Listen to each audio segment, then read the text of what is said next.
எல்லோருக்கும் வணக்கம். ஒரே ஒரு செகண்டினுடைய முக்கியத்துவம் என்ன அப்படின்னு ஒரு ஓட்டப்பந்தயக்காரன்ட்ட கேட்டா அருமையா சொல்லுவான். அதே மாதிரி 0.25 மகத்துவம் என்ன அப்படின்னு ஷேர் மார்க்கெட்காரங்கிட்ட கேட்டா தான் அதனுடைய மகத்துவத்தை சொல்லுவாங்க.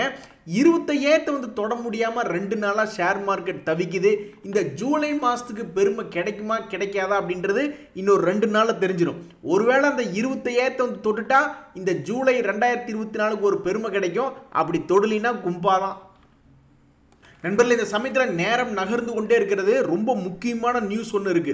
அமெரிக்காவிலேருந்து எஃப்ஓஎம்சியினுடைய மீட்டிங் வரும். யூஎஸ் ஃபெட் ரேட் கட் பண்ணுறாங்களா இல்லையா அப்படின்றது. அந்த நியூஸ் நம்மளுடைய ஷேர் மார்க்கெட்டில் வியாழக்கிழமை அன்னைக்கு இம்பாக்ட் ஆகும். அந்த வகையில் தற்சமயத்துக்கு டவ் ஜோன்ஸ் அப்படின்றது பார்த்தீங்கன்னா தற்போது வரைக்கும் அவன் நல்லா தான் இருக்கான். ஒரு குறிப்பிட்ட மொமெண்டமில் தான் இருக்கான், ஹை லெவலில் தான் இருக்கான். அதனால் தற்சமயத்துக்கு அமெரிக்க ஷேர் மார்க்கெட்னால நம்மளுக்கு ஒன்றும் பெரிய துன்பம் இருக்கிற மாதிரி தெரியல. அது மட்டும் இல்லை, எல்லா நியூஸுகளுமே அமெரிக்காவிலிருந்து வர்ற மாதிரி தான் இருக்குது. மைக்ரோசாஃப்ட், மெட்டா, ஆப்பிள், அமேசான் போன்ற மிக முக்கியமான கம்பெனிகளுடைய ரிசல்ட்டும் இந்த வாரத்தில் வருது. ஸோ அமெரிக்க ஷேர் மார்க்கெட் உண்மையிலேயே இந்த ப்ரெஷர்லாம் தாங்குமா என்ன அப்படின்றது தெரியல. அவன் பாட்டுக்கு சுற்றி கித்தி எங்கேயாவது வெடிச்சிட போகிறான். அவன் வெடிக்கிறது மட்டும் இல்லாமல் நம்ம குளோபல் மார்க்கெட்ஸையும் சேர்த்து தான் கூட கூட்டிகிட்டு போவான். இந்த சமயத்தில் நிறைய பேர் என்ன யோசிக்கிறாங்கன்னா, இந்தியன் மார்க்கெட் வேல்யூவேஷன் அதிகமாக இருக்குது, ஒருவேளை எல்லா ஷேரையும் கொண்டு வந்து ரீட்டைலர் கையில் கொடுத்துட்டு அவங்க பாட்டுக்கு ஓடி போயிடுவாங்களோ அப்படின்ற மாதிரி நினைக்கிறாங்க. ஒரு விஷயத்தை நல்லா புரிஞ்சுக்கணும். ஃபாரினர்ஸ் பணம் போடுறதே பணத்தை வெளியெடுக்கிறதுக்கு தான். அவங்க ஒரு 50 லட்சம் கோடி இப்போ நம்ம ஷேர் மார்க்கெட்டில் போட்டு வச்சுருக்காங்கன்னா அந்த 50 லட்சம் கோடி 200 லட்சம் கோடியாக எடுத்துகிட்டு போகிறது மட்டுமே தான் அவங்களுடைய நோக்கம். ஆனால் டிஐஸ் பணம் போடும்பொழுது லாங் டேர்மில் அசட் பில்ட் பண்ணும் அப்படின்ற ஒரு நோக்கத்தில் போடுறாங்க. ஸோ டிஐஸ் போடுற பணம் அப்படின்றது 20 வருஷம் 30 வருஷம் 50 வருஷம் நம்மளுடைய ஷேர் மார்க்கெட்டில் இருக்க வேண்டிய பணம். அதனால் டிஐஸ் லாபம் வந்துச்சுன்னா டக்குன்னு தூக்கிட்டு ஓடிட்டு போகிற ஆளுகளும் கிடையாது. அவங்க பண்ணுறதெல்லாம் போர்ட்ஃபோலியோ ரீபேலன்ஸு, ஷேர்ஸ் சஃபில் பண்ணுறது, ஷேர்ஸ் எக்ஸிட் என்ட்ரின் பண்ணுறதா அவங்க பண்ணிக்கிட்டு இருக்காங்க. ஸோ ஒவ்வொருவருக்கும் ஒவ்வொரு நோக்கம் இருக்குது. இப்போ நம்ம ஷேர் மார்க்கெட் எஃப்ஐஎஸ் கையிலிருந்து டிஐஎஸ் கைக்கு போகுதுன்னா நம்ம ஷேர் மார்க்கெட் ஒரு நிலையான தன்மையை நோக்கி போயிட்டு இருக்குன்னு தான் அர்த்தம். டிஐஎஸ் ரீட்டைலர் கையில் ஷேரை கொடுத்துட்டு ஓடி போயிடுவாங்க அப்படின்ற அர்த்தம் கிடையாது. எஃப்ஐஎஸ் வேணால் செல்லிங் பண்ணாங்கன்னா மற்றவங்க கையில் கொடுத்துட்டு அவங்க போகிறக்கு வாய்ப்பு இருக்குது. பட் நம்ம டிஐஎஸ் லட்சம் கோடிக்கு மேலே பணத்தை போட்டுக்கிட்டே இருக்காங்க கடந்த 3 வருஷமாக. ஸோ நம்ம ஷேர் மார்க்கெட்டினுடைய நோக்கம் என்பது தொடர்ந்து வளர்ந்து போகக்கூடிய வாய்ப்பாக தான் தெரியுது. நண்பர்களே, ஒரு முக்கியமான நியூஸ் ஒன்று வந்திருக்கு. அதாவது இவ்வளவு நாள் ஐபிஓக்களில் பெருசாக எதுவும் நியூஸ் இல்லாமல் இருந்தது. இன்னைக்கு ஒரு ஐபிஓ அக்கும் ட்ரக்ஸ் அப்படின்ற ஒரு ஃபார்மா கம்பெனி ஒன்று ஓப்பன் ஆயிருக்கு. இந்த ஃபார்மா கம்பெனி என்ன பண்ணுறாங்க அப்படின்னு பார்த்தீங்கன்னா 1856 கோடியை ப்ரொக்யூர் பண்ணும் அப்படின்றதுக்காக ஐபிஓவாக வர்றாங்க. இந்த ஐபிஓ 679 ரூபாய்க்கு அப்ளை பண்ணால் தான் கிடைக்கிற மாதிரி இருக்குது. இந்த சமயத்தில் இந்த ஐபிஓ இன்னைக்கு ஓப்பன் ஆகி ஆகஸ்ட் 1 வரைக்கும் ஓப்பனாக இருக்கும். அதுக்கப்புறம் க்ளோஸ் ஆகிடும். இந்த கம்பெனியில் ஏதாவது ஒரு அட்வான்டேஜ் இருக்குது அப்படின்னு பார்த்தோம்னா சமீபத்தில் இதனுடைய ரீட்டைல் ஷேர்ஸ் ஆஃபர்டு ரீட்டைலுக்கு அவங்க கொடுக்கறது வெறும் 10% அப்படின்ற மாதிரி இருக்குது. இது போக இந்த கம்பெனி ஃபார்மால் இருக்கிறதுனால ஏதாவது பெரிய லாபகரமான கம்பெனி அப்படின்னு பார்த்தோம்னா இல்லை. சமீபத்தில் இது 2022 நஷ்டம் பண்ணிட்டு இருந்த கம்பெனி 2023 கொஞ்சோண்டு லாபம், 2024 நோ லாஸ் நோ கெயின் அப்படின்ற மாதிரி கொண்டு வந்து நிறுத்தியிருக்காங்க. ஸோ அப்போ இந்த கம்பெனிலாம் நம்ம என்ன பார்க்கணும்? ஃபர்ஸ்ட் ஆஃப் ஆல் இதில் சப்ஸ்கிரிப்ஷன் நல்லபடியாக வந்திருக்கா, அதே மாதிரி கிரே மார்க்கெட் ப்ரீமியம் நல்லபடியாக இருக்கா. இன்னைக்கு தான் டே ஓப்பன் ஆகுது, 30% காமிக்கிறாங்க.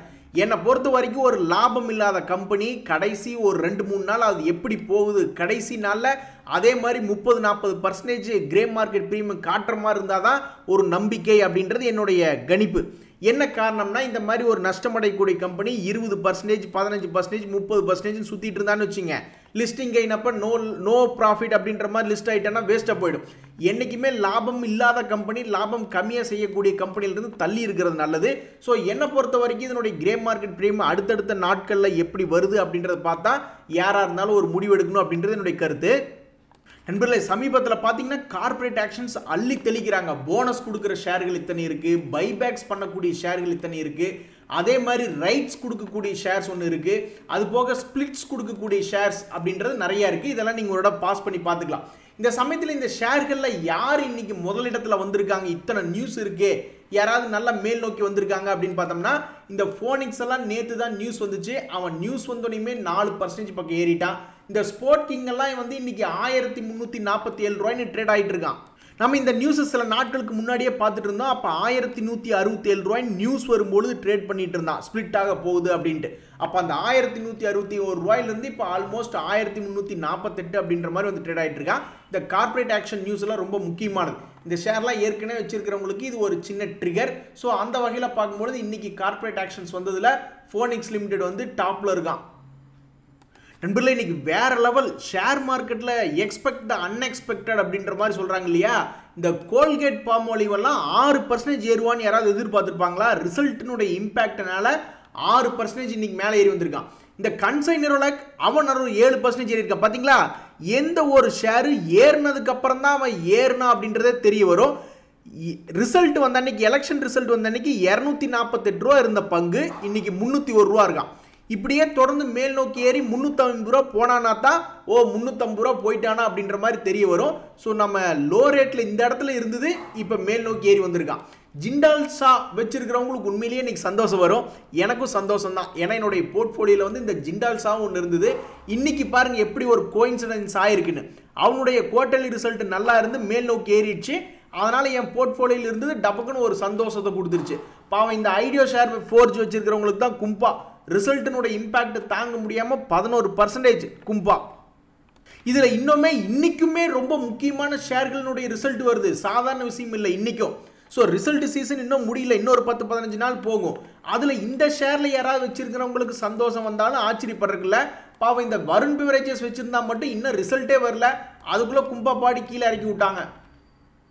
நண்பர்களே, இன்னைக்கு ஒரு நியூஸ் ஒன்று பார்த்துக்கிட்டு இருந்தேன். இந்த மாதிரி கவர்மெண்ட் வந்து 20% எத்தனால பிளெண்டிங் பண்ணணும் அப்படின்ற மாதிரி ஒரு நியூஸ் ஒன்று பார்த்துக்கிட்டு இருந்தேன். அதனால ரேணுகா சுகரு, மகத் சுகர் போன்ற சுகர் கம்பெனிஸ் ஏதாவது இன்னைக்கு ஏதாவது பிச்சுக்கிட்டு போயிட்டானா அப்படின்னு பார்த்தேன்.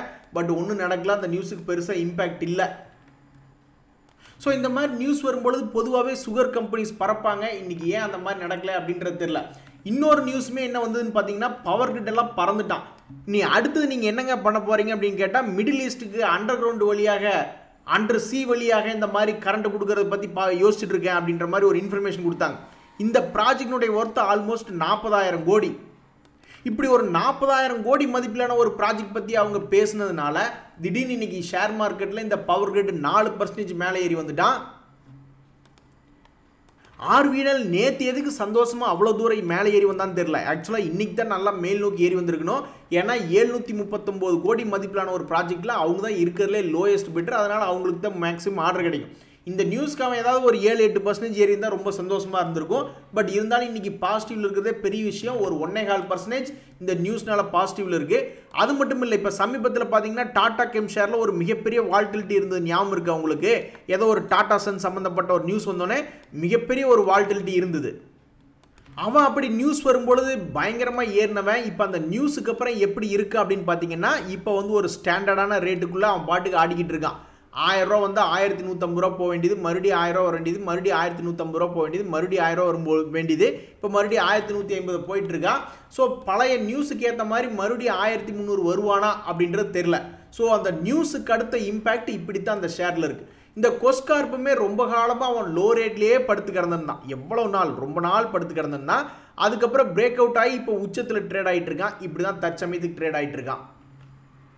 இவன்லாம் இன்னுமே மேல் நோக்கி ஏறி அடுத்தது 1000, அடுத்தது 1200 போவானா அப்படின்றத நீ பொறுத்திருந்து தான் பார்க்கணும்.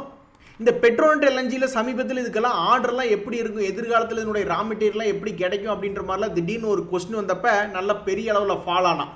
அப்போ இதனுடைய ரேட் 180 ரூபா இருந்தது. அதுக்கப்புறம் பார்த்தா இப்போ 369 ரூபாய்ன்னு ட்ரேட் ஆகிட்டு இருக்கான். இந்த ஜோதி லேப்ஸ் உங்களுக்கு ஞாபகம் இருக்கா? கோவிட்டுக்கு அப்புறம் எத்தனையோ ஷேர்கள் மேலே ஏறிட்டான். இவன் ஏறாமையே ஒரு 2-3 வருஷம் படுத்தே கிடந்தான். அதுக்கப்புறம் பிரேக் அவுட் ஆனவன் 160 ரூபாயிலிருந்து 540 ரூபா வரைக்கும் போயிட்டு அங்கேருந்து மறுபடியும் ஒரு பெரிய ஃபால் ஆகிட்டு மறுபடியும் அவனுடைய பழைய இடத்துக்கு வந்திருக்கான்.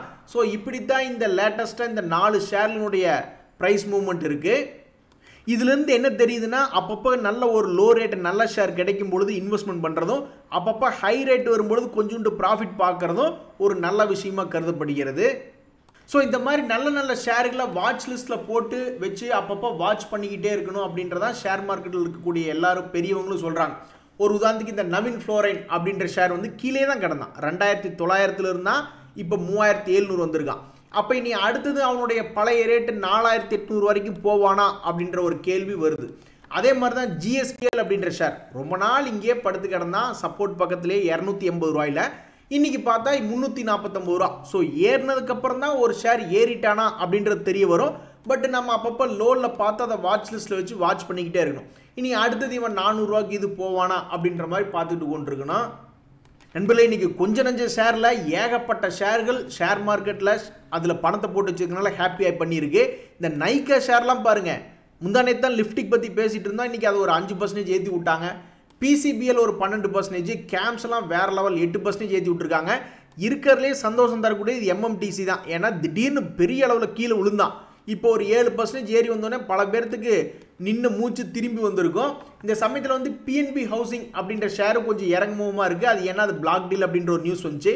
பாவம் இந்த வருண் பெவரேஜ் வச்சிருக்கிறவங்க தான் இந்த பூனையும் பால் குடிக்குமா அப்படின்ற மாதிரி இத்தனை நாள் அவன் ஏற்றத்தையே பார்த்துக்கிட்டு இருந்ததான் வருண் பெவரேஜஸ். இன்னைக்கு ரிசல்ட்டுக்கு இன்னும் ரிசல்ட்டே ஃபுல் ரிசல்ட் வரல.